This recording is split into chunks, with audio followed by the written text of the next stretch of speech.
Modern és oci, és cultura.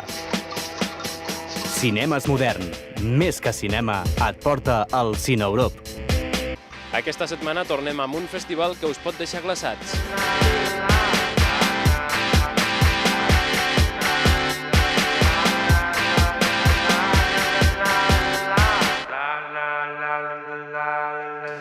Més enllà d'aquests 9 graus sota zero anecdòtics, el que cal destacar del Festival Internacional de Tromsø és una temàtica molt ambiciosa i que es concentra en molts pocs dies. A més d'això, el que podem dir també és que s'ha focalitzat en 3 temes centrals.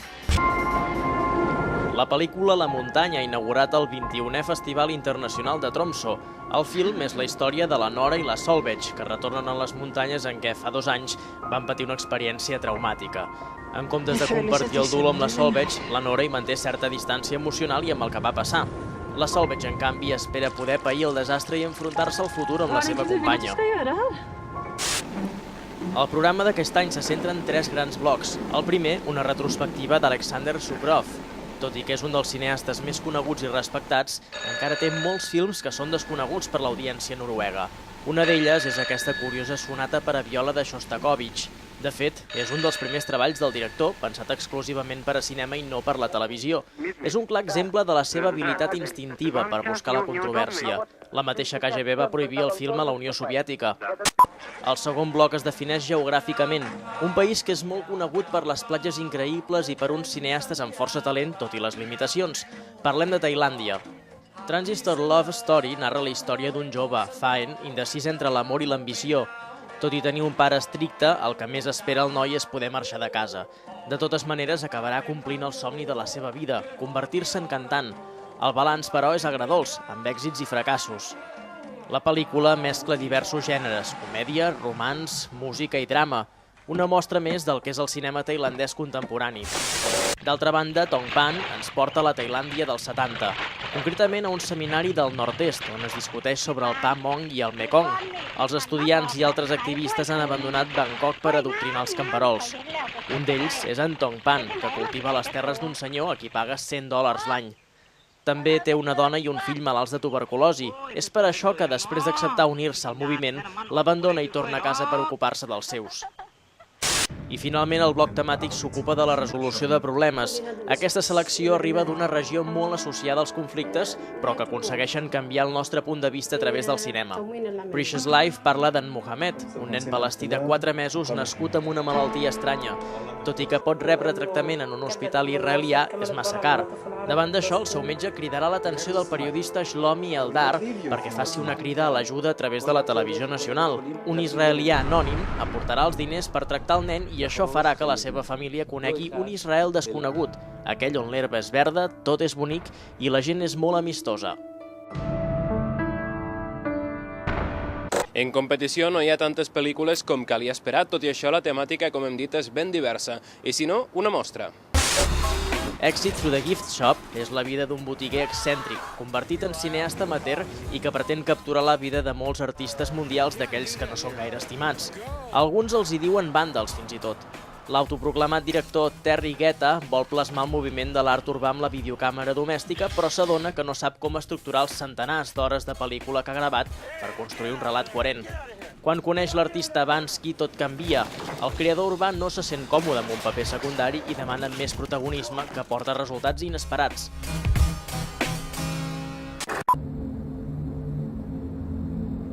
How I Ended This Summer podria ser el títol d'una redacció de col·legi, però és el relat de 2 homes que viuen a una estació meteorològica a una illa deserta de l'Àrtic rus. S'encarreguen de fer les lectures de la radioactivitat de l'entorn i comunicar-les per ràdio. En Sergei és un llop solitari, però en Pavel acaba d'arribar a l'estació, on hi passa més temps jugant a videojocs, dormint i escoltant música que no pas fent feina. Un dia s'oblida de fer les lectures i se les inventa. Quan la veritat, sempre terrible, acaba per sortir a la llum, tots 2 hauran d'assumir-ne les conseqüències. Seguint l'èxit de títols guanyadors com Cocktail i Simple Things, el director construeix un drama existencialista, rodat exclusivament a l'extrem oriental de Rússia. A Tree, la Hannah i en Simon són una parella urbana i sofisticada que ja arriben als 40. Han viscut junts molt de temps, generalment feliços, tot i que la passió s'ha esvaït. Quan la mare d'en Simon mor de càncer i també a ell li diagnostiquen un dels testicles, tot el seu món canvia. La Hannah coneix l'Adam i l'Adam en Simon. Sense saber-ho, s'embarquen en un triangle amorós, sexual i intel·lectual amb la moderna Berlín com a fons. I a hores d'ara el festival encara continua. Fins a la mitjanit, les diverses sales dels cinemes projectaran tot tipus de pel·lícules, com ara L'oncle Bunmi o la que posarà enguany el punt i final a aquest festival, L'última vida de l'univers. L'oncle Bunmi ha demostrat ser incombustible. Aquesta història sobrenatural no para de passejar-se pels festivals d'Europa i, evidentment, no podia faltar la secció Focus del de Tromsø. Una producció, per cert, amb participació catalana. Més desconeguda ens és L'última vida de l'univers, la d'en Kenji, un japonès obsessivament pur que va a la seva a Bangkok. Es guanya la vida com a bibliotecari al Centre Cultural Japonès. Mentrestant, no deixa de pensar en el suïcidi i en com en deu de ser de fascinant la mort. Després d'una sèrie d'esdeveniments desafortunats, en Kenji coneix la Noi, una dona que és la seva antítesi. Tot i les diferències i la barrera de l'idioma, l'atracció entre els dos sembla inevitable.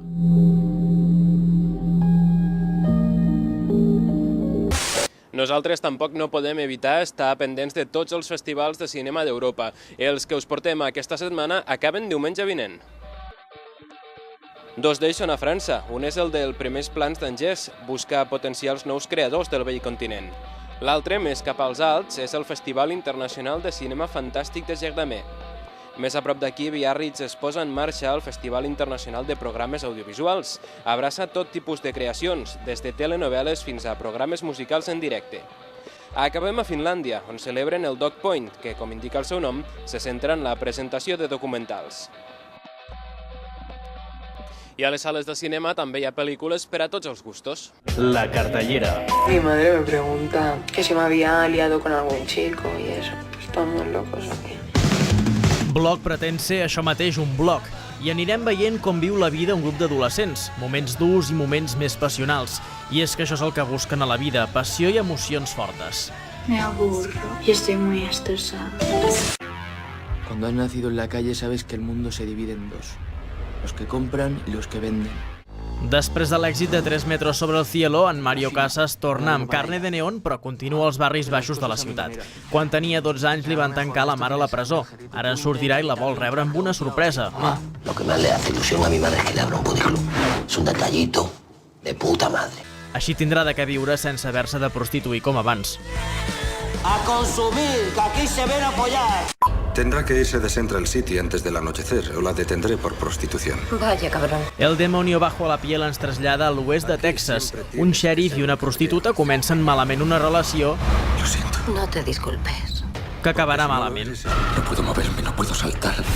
Lo único que puedo hacer es esperar a partirme en dos.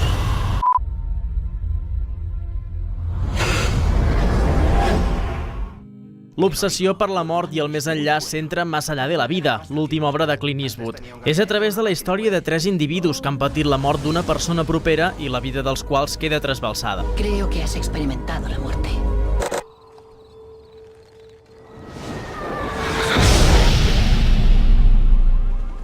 Intriga i ciència-ficció s'entrecreuen a Monsters. Una sonda que ha d'explorar la possibilitat de vida extraterrestre al sistema solar s'estavella amb el material recol·lectat. Tota aquella zona, la franja nord de Mèxic, s'ha de precintar amb milions d'habitants a dins perquè comencen a proliferar noves formes de vida. Televisió dins del cinema és la temàtica de Morning Glory.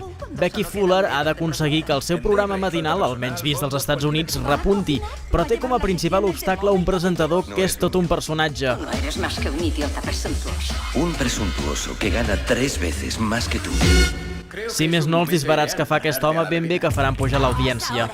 I al Cinemes Modern podràs veure... El pequeño Ray Matthews donarà unes quantes lliçons útils als més petits de la casa.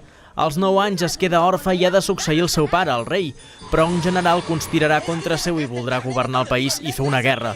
Però en Matthews, amb astúcia, aconseguirà derrotar-lo. Guerra, eso es música para mis oídos. I aquí ho deixem un cop més. Nosaltres tornarem la setmana vinent al Cine Europe, un programa que també podeu veure per internet, on també podeu guanyar entrades. Res més, fins diumenge.